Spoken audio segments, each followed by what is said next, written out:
Happy game week, everybody. BYU getting ready to take on USF, but an egregious thing happened over the weekend. We must acknowledge that racism has no part and no place at Brigham Young University. You are Locked On Cougars, your daily podcast on the BYU Cougars, part of the Locked On Podcast Network. Your team every day.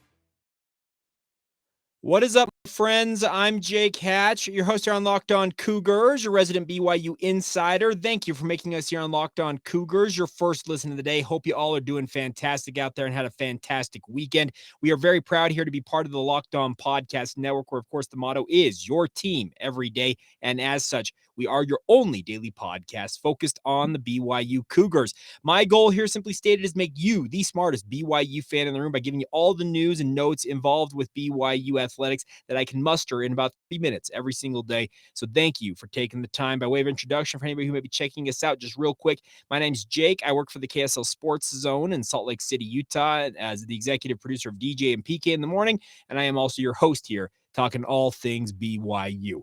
All right, starting off today's show, I was originally anticipating talking about game week, and we'll get to that here in a moment. But over the weekend, had a just sickening and just disappointing situation develop Friday night at the Smith Fieldhouse. BYU women's volleyball ranked number 10 in the country. They are now 3-0 on the season by virtue of winning the doTERRA Cougar Classic, which they hosted over the weekend. They went 3-0 against the teams they invited. It was Washington State, Duke, and Rider University, who were all in attendance. But the incident in question happened Friday night against Duke University. And let me be, I'm not going to rehash all the different things that happened in this, but the thing about this is Rachel Richardson was a member of the Duke University women's volleyball program who was harassed with racist slurs directed at her and her teammates during Friday night's match. That is what happened. BYU has acknowledged it happened. Tom Homo spoke to it. So did Heather Olmstead, BYU women's volleyball coach. And to Rachel Richardson's credit, she has spoken out about it on her own. Be it far from me to understand the hurt and the confusion and just the pain that she suffered at the hands of a fan or a small group of fans in attendance at that volleyball match. But let me be unequivocal with what I'm going to say right now. Racism has no place in our society, especially no place at sporting events, and especially on the campus of Brigham Young University. I'm about as quintessential a Mormon guy you're going to find, a member of the Church of Jesus Christ of Latter-day Saints. I grew up in Orem, Utah. I'm an active member of the LDS faith. I served a mission. All my brothers have served missions. We are all active members of the LDS faith. I grew up in the shadows of BYU, Lavelle Edwards Stadium, going to sporting events at Brigham Young University. And from a young age, my parents instilled in me that you care about those around you, no matter how different they might look than you. You love people around you. You don't hurl racist insults at people. I can remember vividly one time, and I didn't even use a racist term. I was just downright mean to another person. My mom pulled me to the side and gave me a lecture I have never forgotten. None of this is okay. That fan or select group of fans who first thought it was within their rights to show up to a sporting event at Brigham Young University and to hurl racist insults, racial slurs in the direction of a member of a Division I women's volleyball team. Number one, you're dead wrong. That has no place in athletics. I don't care the sport. I don't care the circumstance. I don't care what happens. That has no place there. This happening at BYU is beyond infuriating to me. This is a university that I love. I went to this university. I have cheered for this university for my entire life. I bleed blue, as they say. I know that my relationship with BYU is a little different now that I cover them in a professional sense. But this is a university that means a whole hell of a lot to me personally. And for someone, I don't care who it is, to show up to a university event like that and to do what they did puts a stain on this university that I care about, the community that I live in. I live in Utah County, folks. This is a community that I love. I have no plans to ever leave the state of Utah. I love living here. But for people to do something like that puts a mark on me, puts a mark on you, puts a mark on everybody that is associated with Brigham Young University and, by extension, members of the Church of Jesus Christ of Latter-day Saints. I don't mean to draw like overarching and paint with a broad brush on this, but the problem is, if you pay attention to social media, guess what? This weekend, BYU came off worse for the wear because of the actions of one selfish and hateful individual. And the fact that they thought that that was okay, and the people around them who I would assume heard them hurl said insults did not do anything about it, that is beyond hurtful to me personally. I want to issue my public sorry to Rachel Richardson and the Duke University women's volleyball program, and to Duke University itself. It's an upstanding institution, one of the academic bastions back there on the Eastern Seaboard. It's a well-known university. There were failures on multiple fronts with this. I wish they would have been able to find that individual or individuals who caused this issue in the moment and thrown them out on their rear ends and said, you're not allowed back here. I will acknowledge that BYU acted with the best intentions they possibly could muster at the time, because as they said in their statement, they posted police officers over by that student section trying to identify who or what was being said, and they were unable to do so. But then apparently after the match, this person, for some who knows reason, came towards the Duke University women's volleyball program and began threatening members of that program. That person, based on what I understand, I've read a bunch of stuff over this weekend. That person was the one person that was banned from all BYU athletic events and venues, and they are the ones that are paying the price for this. There's been so much racing through my head all weekend long, and to Amber and to Steve and to I don't know how many other people reached out to me via DMs, via email, etc., and saying their piece on this and just trying to get some thoughts off their chest. Thank you for your notes. This is bad, folks. This is really, really bad. And let me also acknowledge that the state of Utah right now, just the entire state, we have had issues at the University of Utah. We've had issues with the Utah Jazz. I have worked for the Utah Jazz for most of my professional career. We recently were acquired by KSL and KSL Sports, so now I'm a KSL employee. For about 11 years, I worked for the Utah Jazz. I can tell you this much. The incidents that the Utah Jazz had, most notably with Russell Westbrook and that fan that just it makes my blood boil to think about any of this and have to address any of it. Let me be very clear about this. But for any of this to happen, it puts a blight on this on the university that's in question, or in the case of Utah Jazz, professional franchise. But by extension, it puts a stain on the state and the place that we love to live in. This is a great, great place to live.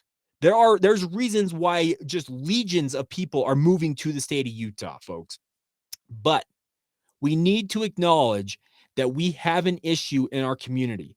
I was taught something very early on in my radio career that it doesn't apply to this perfectly, but I think we can draw lessons from it. I was taught early on in my radio career that once is a mistake, twice is a problem. When it comes to racism, once is a problem, twice or anything beyond that is just absolutely objectionable, awful, horrendous. Insert the adjective here that just, it screams to me that we have some underlying issues, at least some of us in this community. I don't consider myself to be a racist. As I said, I was raised from the age of a very young child. And trust me, I grew up in Orem, Utah. I'm about as quintessential Utah County member of the Church of Jesus Christ of Latter-day Saints as you can possibly find. I'm white. Every one of my family members of my extended family is white. There's nothing about me that says I can speak to any degree of the pain and hurt felt by Rachel Richardson and her teammates. But what I can say is I, for one, will never, and I promise never, to act in such a degrading manner as that human being decided to act on Friday night. If any of you within the sound of my voice or my sphere of influence are ever to act in such a way, and I see it myself, and I don't care even if it's somebody I know, if I see this in person, you can guarantee I'm calling it out. This stuff has no place in our society, has no place in our community, and especially no place at a Brigham Young University event, a sporting event at that. Did I speak clear enough on that? Hopefully I did. I needed to start today's show and address the elephant in the room. There's no way I couldn't address it on today's show. And we need as a society to call this out. We cannot allow it to continue to fester in our communities, inside our universities, we can't allow it. We just can't. All right. We'll move along here. We'll talk a little bit about game week for BYU, what I was originally intending to talk about on today's show, BYU getting ready to take on USF. We'll get to that here in just a moment. I need to talk about another thing that I think is a stain in our community. And it's one of those people who thinks it's okay to drive stoned or high. What's the worst you can happen? You end up driving below the speed limit? It's no big deal, right? Wrong, my friends. The truth is your reaction times slow way down when you're high, and that's why NHTSA is speaking out on this. You not only put yourself in danger, but everyone around you. Talk about a buzzkill. Stop kidding yourself. It's not okay to drive high. If you're using marijuana in any form, do not get behind the wheel. If you feel different, you drive different. Drive high, get a DUI. Thank you for once again for making Locked On Cougars your first listen of the day. Hopefully I didn't drive too many of you off talking about I don't know, that situation Friday night. I didn't hear about it in the moment, but when I learned about it on Saturday, it pretty much put a buzzkill on most of my weekend. It was just awful, awful stuff. But the positive is it's game week. We are getting ready for USF, folks. We have BYU football taking the field this Saturday at 2 o'clock Mountain Time, 4 o'clock Eastern for any of you who are traveling to Tampa to Raymond James Stadium to watch BYU take on USF. I have been looking forward to this week and the day to come on Saturday for months. And I do a podcast. Every single day that looks forward to this. This is the best time of the year. Saturday, I sat down and watched a whole lot of football. I also spent some time with my family, got up into the mountains on Saturday evening to enjoy a picnic with my extended family. It was a great time. Also got to watch a lot of football, but I have been just absolutely ecstatic that football season is here, and I hope you guys are feeling the same. It's a big game this week. I know that USF is not the marquee opponent on BYU's schedule this year. I think if you were to point to the marquee opponent on BYU's schedule, it's probably Notre Dame, followed by probably Oregon, Baylor, and then Arkansas. Those are probably the four big games on BYU's schedule, but every single one of these games count. Every single one of them have an impact, and I, for one, just plan on relishing and savoring every moment of BYU football this season. Stuff like what happened Friday night. I don't mean to travel back to that, but stuff like Friday night screamed to me how important sports are in our community, and that's why I look forward to what's coming up on Saturday. It's a big opportunity for BYU because they currently, in their history with USF, have a 1-1 record. Many of you will recall 2019, BYU went to Raymond James Stadium. It was Jaron Hall's first start at BYU as the quarterback. Zach Wilson had gotten injured the previous week against Toledo, and BYU struggled in this game. Jaron Hall ultimately got injured in this game, and BYU ends up falling 27-23. They got a measure of revenge last year when USF came to Provo, to LaVell Edwards Stadium, and BYU ground out a 35-27 win. A much more I use the term struggly. My good friends over in the ilk, as we call ourselves, will laugh at me using that term, but it was a struggly win for BYU last year. Timmy McClain made life miserable for BYU's defense. And the funny thing about this, BYU raced out to was a 21-0 lead in the first quarter, and you felt like, okay, BYU is just going to boat race these dudes. But credit to USF and Jeff Scott, their head coach. They battled back in that game, and they made it pretty hairy. Jaron Mangum scored in the fourth quarter to make it 35-27, and BYU was able to see out the game at that point on their way to their 10-win season a year ago.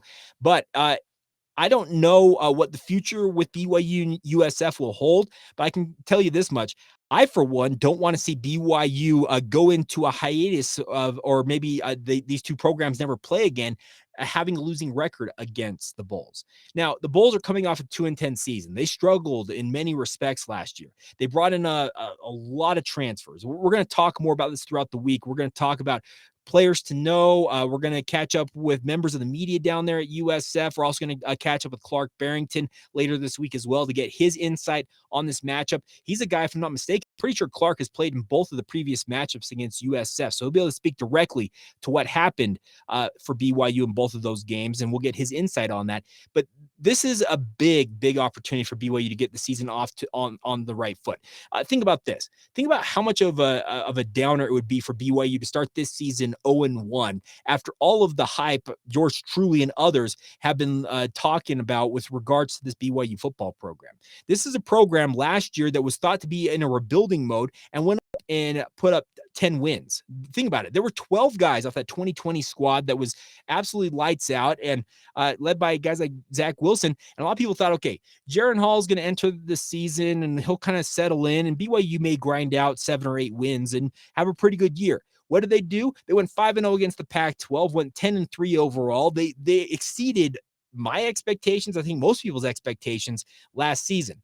This is supposed to be the quote-unquote payoff year for this next crop of NFL talent for BYU. That's the thing about this is you cannot afford to overlook USF. And I don't think you have to look much further than your rivals to the north, Utah State, and what happened to the Aggies on Saturday in their opener against UConn. UConn is maybe the worst team in college football, like the worst. I mean, they're so far down. And they overhauled their roster. Jim Mora Jr. is their new head coach. So he's in his first year, and he's trying to get things off to a good start. And what does UConn do? They come in and just punch Utah State in the mouth, go up 14-0. Like, I was watching that game thinking, is Utah State just sleepwalking through this game? Are they looking ahead to their matchup with number 1 Alabama next week? Like, what's going on here? And to Utah State's credit, they overcame that, ended up winning 31-20. So they got the win. But they could have looked a lot cleaner, a lot more engaged. They could have just been a lot sharper in that matchup.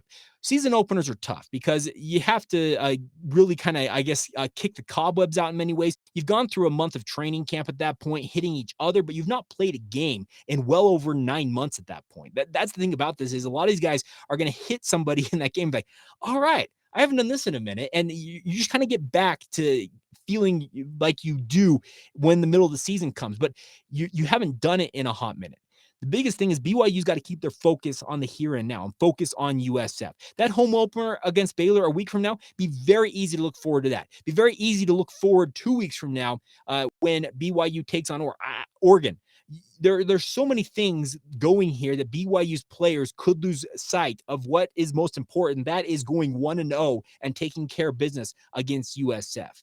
Do I expect BYU to walk into Tampa and absolutely blow the doors off the Bulls? No, not necessarily, but I do expect BYU to win. I don't think I'm speaking out of turn to say that. They're a 12.5-point favorite or a 12, or I've seen in some cases a 13-point favorite, depending on which sports book you look at. And our good friends, one of our sponsors here on the Locked On Podcast Network at BetOnline, has BYU as a 12.5-point favorite over USF. So they expect BYU to handle this game and win it by 2 touchdowns, roughly. So the expectation is BYU is going to handle this game, but I would want to see BYU go in and look very, very sharp and precise and as clean as they possibly can look going into this matchup. Because yes, you've got 2 really big matchups looming right after this one, but the worst thing you could do is drop to 0-1 and have a lot of the feelings that you built up in the offseason, a lot of the good feelings from the past 2 years when you've gone 21-4, have all that go out the window and have BYU fans grumbling as Baylor comes to Provo after they absolutely laid the wood to you a year ago in Waco. You don't want to have that. That's the one thing you need to avoid if you're the BYU football program. So I'm looking forward to game week. I for one, I'm just so excited to have this here. The stuff that happened over the weekend, yeah, it's awful, horrendous stuff that should never happen ever again, and I hope it never happens again. But the nice part is we can now look forward and get ready for football this Saturday. Now, that brings me to a question I've got for you guys out there in Cougar Nation. What are your predictions? I want to collect your predictions. I'm asking on Monday. I'm going to do this throughout the week. I want your guys' predictions for the game on Saturday, and let's also get a season prediction as well. I want to know if BYU fans think that 10 wins, 9 wins, 8 wins, like what do you predict for BYU this season? So it's a two-part question for you guys. You can send them in via social media, Locked On Cougars on Facebook, Instagram, or Twitter. You can send them that way. You can DM me or tweet at me. I'm at Jacob C. Hatch on Twitter, or you can email the show, lockedonbyu@gmail.com. That is the email address for the podcast. I want your prediction for this week, A, and you don't have to send this in today, but also B, I want your season prediction. What is the record that you see BYU achieving this season? And I guess if you want to, explain why or why not you think that will be an acceptable mark for the Cougars. I think I've said it enough over the offseason that I've got BYU sitting at 9-3. Anything beyond 9-3, in my opinion, is the mark of just an absolutely incredible year. I think 9 wins for BYU on this year's schedule with 4 top 20 programs that you have to face alone this year. If you go 9-3, I think that's just an incredible year for BYU. You get 10 or 11 wins, we're talking about a special season in BYU football history, in my opinion. Obviously, no season is ever made quite the same. We'll have to see how it all plays out. But my mark that I have for BYU is 9-3. So I'd love to hear from you guys. What do you consider a successful season for BYU? And also, what do you expect this Saturday out of the USF matchup? I'd love to have your predictions, and we'll make sure to give you a shout out if you're one that nails it later on this week. All right, coming up here in just a minute, we'll recap the rest of the weekend in BYU sports, a successful trip to the Buckeye State for BYU women's soccer. We'll get to all of that as we continue on right here on Locked On Cougars. Thank you once again for checking us out here on Locked On Cougars. Always appreciate you guys downloading the show, sharing with your family and friends. You guys make this show go. It truly is incredible the amount of people who check out this show, weigh in, say, hey, I just found you via YouTube, or I had a friend suggest I check you out. Cougar Nation, you guys are the absolute best, and thank you for your support in that respect. But catching up on the weekend in BYU sports, to start off with this, BYU women's soccer got a big win. The 9th-ranked Cougars went to Columbus, Ohio, to Jesse Owens Memorial Stadium and got a 2-0 win over number 20 Ohio State. Jamie Shepard had her first multi-goal game for BYU in a Cougar uniform. Head coach Jennifer Rockwood is quoted as saying, huge game for us to come into Ohio State. It's such a great program. I'm really proud of the girls for coming in and playing the way that we did. I'm proud of the energy and effort they gave tonight, and an all-around great performance by us. BYU is now 2-0 on the season. Shepard got both of the goals. Brecken Mozingo actually tallied both assists on those goals. And BYU is right back in action today, folks. They are welcoming in number 25, Colorado, to Southfield. The matchup today is scheduled for 3 o'clock Mountain Time. So if you're listening to this on Monday, it may already be done if you're listening to it in the evening. But it's scheduled for 3 o'clock Mountain Time. The game will be carried live on BYURadio.org and the BYU Radio app, as well as 107.9 FM. The game will also be streamed if you want to watch it on the BYU TV app. So a big opportunity for BYU here to make it 3-0 on the season and take down 2 top 25 teams within their first 3 games. Coach Rockwood, she is a legend in so many respects for BYU women's soccer. And after that run to the College Cup final a year ago, you can guarantee she'd like nothing more than to make another run at this. Colorado is 3-0 to start its own season. They beat Weber State 5-1, San Diego 5-0, and Valparaiso 3-0. So they're off to a hot start offensively, speaking of the Buffs. So looking forward to that one. As we acknowledged earlier on in today's show, BYU women's volleyball, ranked number 10 in the country. They started their season with a sweep of Ryder on Friday afternoon, Friday night, with that objectionable material being hurled at Duke University. BYU ends up winning that one, beating the Blue Devils 3-1. And then they finished things off Saturday night with a 3-0 sweep of Washington State. So BYU now 3-0 on the week. I'm assuming when the new rankings come out, I'm recording this on Sunday evening in the interest of full disclosure. We'll see what the rankings reflect for BYU. I'd assume they may move up a spot or two, but moving inside the top 10, it's a great start for BYU women's volleyball with all things considered happening around around the university and that program in particular. But I think we can all be better from what happened over the weekend. I think it can be a wake-up call to many of us, a lesson to all of us that, hey, we need to be better people and help those around us that maybe stuff like this, maybe you won't ever see somebody hurl racist insults at somebody, but if you ever see somebody demeaning another human being, don't be afraid to stand up, folks. Like, that's the thing about this. We have been so reticent to correct improper behavior, I feel like, in our community. And it may not have to be racism itself, but if you see somebody picking on somebody, demeaning somebody, just abusing somebody, say something. We use this all the time. This terminology. I said it on Twitter myself. If you see something or observe something, say something. It can take a lot of guts and a lot of courage to do that. Let me be very, very clear about that, because I can do all this and say all this, but unless I operate and do it in my own personal life, makes me a hypocrite. But if you see something, say something. Like, have the courage to stand up and be that person that stands out from the crowd. I sound like a seminary video, I feel like, in some ways. I don't mean to chuckle and make light of the situation, but there are times that we have to do things that may not feel comfortable. We need to just speak out and be bigger human beings. Tom Homo, I think, said it best. We're all children of God, and we have a responsibility to help those around us. We all, and most of us, I think some of you out there may not profess to be members of the same faith that I am, but I believe all of us are children of God, and we're all intended to treat those around us, no matter how different they may look from us, with the same love and compassion that we would like to be treated with ourselves. It's the golden rule. Do unto others as you would have them do unto you. Let's all endeavor to be a little bit better, and that's where we'll leave it for today's show. A big thank you once again for making us your first listen of the day. We'll be back tomorrow. I talk a little bit more about USF. I've got some thoughts on how I think USF may go about attacking BYU offensively and defensively. We'll get into that. As I said, we'll have Clark Barrington for his weekly appearance here on the show later this week as well. So stay tuned for all of that throughout this upcoming week. Hope you all are doing fantastic. I would also encourage you guys now to go make your second listen of the day. Our friends over the Locked On Big 12 channel. Josh Neighbors does a great job making sure you're up to speed on everything going on with the Big 12 Conference. Get that free and available wherever you get your podcast. Until tomorrow, have a great rest of your day. This has been the Locked On Cougars podcast. See ya.